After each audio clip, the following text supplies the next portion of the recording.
Sheen Shots. Yeah, boy. Welcome, ladies and gentlemen, to the Sheen Shots channel. Outward is known for many things, but one of its truly best features is the massive number of unique weapons you can choose from. We have spears, axes, staves, guns, and all those have many different types themselves, leaving you with enormous options. But did you know there are rare items out there that many people have never even heard of? These are the boss weapons, and they can be crafted with materials from unique arenas. These can only be accessed after you've completed your faction quest. On top of that, every arena is hidden, and you must bring the correct item or buff to open it. The Brand Squire opens with Brand, the Burning Man opens with Sunfall Axe, and Calixa opens if you have all the boons active. After entering, you will come face to face with a very difficult boss, and must prove your skill by winning the battle. You'll then be rewarded with 2 materials. These do absolutely nothing but let you craft interesting armor and weapons. So let's check out which weapons we can create and what you will need to build them. This beautiful work of art is the Mace of Seasons. It can be crafted with the Gep's Generosity, Pearlbird's Courage, Alat's Relic, and Leyline Figment. This thing looks fantastic and inflicts elemental vulnerability in around 3 hits. This means your enemies will become 25% weaker to any elemental attack. It's one of the best statuses you can build up, as it almost always gives you the advantage over any enemy. As far as how it handles, it's kinda slow. I definitely noticed a problem when trying to stagger enemies. It has great stagger potential, but getting in successive hits without taking damage isn't easy. That being said, the damage is really nice. Great physical attacks, and with a varnish you could destroy pretty much everything in your path. I love the design of the Mace of Seasons. It feels pretty large for a one-handed mace, and the bright colors make it fun to swing around. I can't say it's the best mace though. I feel like Skycrown and Scepter of the Cruel Priest still offer a bit more, and both of those have interesting designs as well. But if you're looking for an easy and reliable way to inflict elemental vulnerability, then this is it.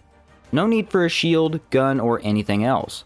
I also really enjoy using this in dark caves. It doesn't put off enough light to brighten the area around you, but does look pretty darn awesome. This dark and decrepit blade is the Maelstrom Blade. It can be crafted with Pearlbird's Courage, Alat's Relic, Calixa's Relic, and Vendavil's Hospitality. If you're looking for a more evil style to your build, then this sword will work great. It has an aura of death around it and almost looks to be alive. Not the fastest sword, I have to say that, but it makes up for it by inflicting confusion in around 3 hits. Confusion can be difficult to inflict unless you use specific weapon types. Swords, for example, inflict pain pretty easily, but almost never confusion. This will make your enemy much easier to knock down, which is extremely beneficial in battle. Dagger builds benefit the most from pain and confusion, because Opportunist Strike deals massive damage if both are afflicted. So use Puncture with Maelstrom Blade and then swing 2 more times. Now activate Opportunist Strike and watch the enemy life bar drain. In the correct hands, Maelstrom is a destructive force like no other. I would rank it among the best swords for sure, and probably even the best boss weapons as well. This demonic blade packs a punch and can make you feel like a king. A corrupt one, that is.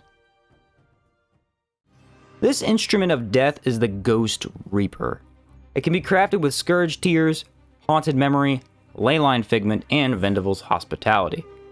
I don't think any weapon in Outward comes remotely close to looking as cool as this guy does right here. It wields an aura of decay around it and has skulls plastered to its side. The blade is green and sharp, dealing 24 physical and decay damage at the same time. It's extremely long for a halberd, and it only costs 3 stamina at a time to swing. That is a remarkably low amount and lets you stay in fights nearly twice as long as you can with other weapons. Not to mention, this isn't the only thing unique to it. The Ghost Reaper also inflicts Haunted in only 2 hits. This is a hex which makes enemies weaker to ethereal damage. So placing a Spirit Varnish over your weapon turns you into a real ghost killer. We also get negative 15% mana cost while it is equipped. There is so much offered to the player with this weapon, and it can make you an interesting build all on its own. Really nice impact, but you will need to time your attacks correctly to avoid taking damage. Or just grab Wind Infuse. That pretty much turns this S tier weapon into something even stronger. The Ghost Reaper is probably one of the most unique weapons in Outward, and if you get the chance to craft it, you definitely should. This deadly item is known as the Cage Pistol. It can be crafted with Haunted Memory, Scourge's Tears, Flowering Corruption, and an enchanted mask. Hitting with 90 damage per bullet, this blaster hits like a truck. It inflicts both Weakened and Sapped, which will decrease your enemy's elemental and physical attack damage by 40%. This is an extremely powerful item, since it is ranged and lets you decrease an enemy's damage output before the fight even starts. Here's the sucky thing though. Sapped inflicts immediately at 100% rate. Weaken, on the other hand, inflicts at a rate of 90%. So you need 2 shots to get the effect on an enemy. If you're able to reload during battle, this isn't a problem, but most people either will switch to another already loaded gun or simply move into melee combat. This of course can be fixed by using Blood Bullet, which lets you shoot twice without reloading, but it's something we need to be aware of for sure. The Cage Pistol also has a lock on it, which is an interesting detail I had missed before. So while the Cage Pistol puts out insane damage, it's not my favorite boss weapon. Guns like the Obsidian and Meteoric still feel better, but those are borderline overpowered if we're talking strictly pistols. Consider using it if you want to play with guns as a backup. The extra defense against enemy attacks could come in handy. This bloody behemoth is the Challenger Greathammer. It can be crafted with Gep's Generosity, Pearlbird's Courage, Haunted Memory, and Calix's Relic. If you are looking for a seriously good weapon, this is definitely not it. Take a look at the name, Challenger. This will make enemies harder to defeat by giving them the Rage and Discipline boon. You can actually see the white and red boon colors flying above their heads after around 3 hits. So okay, it's not going to make things easy, but it will make things interesting. Consider this is the only weapon which makes the game harder on you deliberately. It has high damage and a high impact, and a decent attack speed as well. The really good part of this weapon is its looks. You're basically wielding a meteor or large rock tied to a radioactive rod by chains. Not to mention it has spikes on the end that drip blood the entire time you're holding it. The overall appearance of this weapon is very barbaric, and its massive size makes you feel pretty buff. I would like to say its impact is top notch, but all great maces have good impact, so it's not really a plus for it. I do not recommend anyone use this thing, but I'm not lying when I tell you it was a blast to swing this massive rock into enemies and plow them over with ease. The handle glows, although not that much, and this was a fun gimmick weapon to mess around with. I will say that the buff to enemies is very noticeable. Getting hit is obviously never a good idea, but every enemy I fought could quickly knock me down once the boom was applied. Cool idea, and the Challenger for sure lives up to its name. This pointy fellow is the Pain in the Axe. It can be crafted with the Lat's Relic, Scourge's Tears, Calix's Relic, and Vendavel's Hospitality. The first aspect of this weapon we must take notice of is its name, Pain in the Axe. Brilliant already. Unfortunately, this is probably the worst boss weapon, so kind of disappointing. It inflicts pain in 3-ish hits, which lets you deal more physical damage. I mean, taking a look at the stats, the impact is good, and the damage seems nice as well. But for a boss weapon, it does not add much at all. It looks kind of cool, but feels pretty mediocre. Something like the Sunfall Axe far outplays this. Unfortunately, that's really all I have to say about it too. If it inflicted something else, maybe pain and confusion at the same time, maybe give it some poison damage. The blade does kind of remind me of a Phytosaur over in the swamp, so that would make sense. Comment down below what you think. Maybe there's something I'm missing here, but I would much rather use a gimmick weapon like the Challenger Hammer than an average run-of-the-mill axe. Love the name though, and it not being that good kind of lives up to it, which is actually pretty funny. This frosty beast is Kelvin's Greataxe. It can be crafted with Gep's Generosity, Elat's Relic, Scourge's Tears, and Leyline Figment. You can literally feel the icy power of this axe. I assume the name of it has to do with its temperature, since it makes you very cold while holding it. You will have 14 extra cold with it equipped, and it's not hard to see why. The end of the hilt is covered in a mini blizzard of frost. Imagine getting hit with a blizzard. It deals a lot of damage with physical and cold. Additionally, it applies slowdown, which decreases enemies' movement speed by 25%. Considering this is a heavier weapon, it will be slower to swing. So bringing your opponent down to your level of speed is fantastic. I generally do not enjoy Greataxe gameplay, but this weapon felt very smooth. It's fast enough to get hits in, and the cold damage cuts life down rapidly. I did notice a slight problem with impact. Felt like I needed a bit more in certain fights, but that is being nitpicky. I think a good cold weapon is always welcome in Outward, and this one is pretty good. The aura around the blade is what makes me enjoy it so much. It's constant, and you can always see it. This makes it feel unique and interesting. Maybe don't use it during winter time, but heck, this could actually help you in hot weather, and I'm all for that. This elemental beacon is the Frostburn Staff. It can be crafted with Leyline Figment, Scarlet Whisper, Noble's Greed, and Caligray's Wisdom. Staves often get overlooked in Outward, and it's a shame. There are some really good ones, and they benefit the wielder greatly. This one in particular is unique because it offers a 20% damage bonus to both fire and ice. So you can make a really strong fire and ice build instead of going pure fire or pure ice.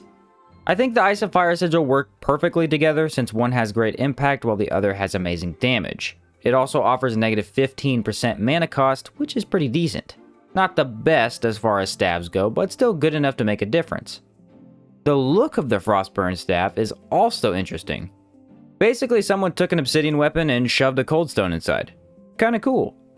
Funnily enough, this staff also has extremely fast swing speed, so if sigils and hexes aren't cutting it, switch to brute force. This here is a very interesting weapon, and I would love to see it used in a build. Maxing out the potential of 2 different elements could be fun. Unfortunately, this weapon was added with the Three Brothers DLC, so you will have to wait a while to get it. 3 of the materials needed can only be found from unique bosses in Caldera, and they can't be fought until New Sirocco town building is done. This is probably the most late game weapon in Outward, but it looks very cool and might be powerful in the right hands. Also, if I can mention a quick side note, this is one of the few boss weapons that has a unique enchantment. It is a New Sirocco enchant called Inheritance of the Past, which buffs the staff with 0.1 mana regen and plus 3% movement speed. So pretty darn useful for a mage. This heroic blade is the Thermal Claymore. It can be crafted with Pearlbird's Courage, Haunted Memory, Leyline Figment, and Vendavel's Hospitality. Before we even talk about this guy, I just want to point out how similar it looks to the giant sword statue in the desert. It isn't exactly the same, but eerily similar. The Thermal Claymore offers great physical damage and nice impact. It also gives you 15% damage bonuses to fire and cold while inflicting pain. This makes it very good with Kazite Spellblade or even just a Varnish. It offers you a mixed playstyle where you deal great damage in both elemental attacks and physical attacks. So it's hard to find an opponent who's resistant to your combat. The sword looks cool too, we can't forget about that. It has an actual rune message on the sides, which livens up the aesthetic. Quite a bit goes on when using the Thermal Claymore, and it gives you a lot of options to play around with. I still think Starchild Claymore is a better option when talking about two-handed swords. That thing is incredibly fast and packs a punch. It is also a bit easier to buff full lightning damage than it is to buff fire and ice. But I do think the idea was to make a weapon that holds its own for mage-focused melee builds, and it does a good job at that. This Trog relic is Griigmerk kAramerk. It can be crafted with Gep's Generosity, Scourge Tears, Haunted Memory, and Calix's Relic. This is one of my favorite boss weapons in Outward. It's one of the longest weapons in the game, and you can poke with it very quickly. Crafting this will give you a seriously good weapon that does some ethereal damage and a lot of physical. I will admit it looks kinda large on screen, but that's not necessarily a bad thing. Cosplaying as a Trog Queen can be a blast, and it's just so darn fast. I always feel very confident with my gameplay when using this item, as you can easily read attacks and know when you'll be able to stagger or not.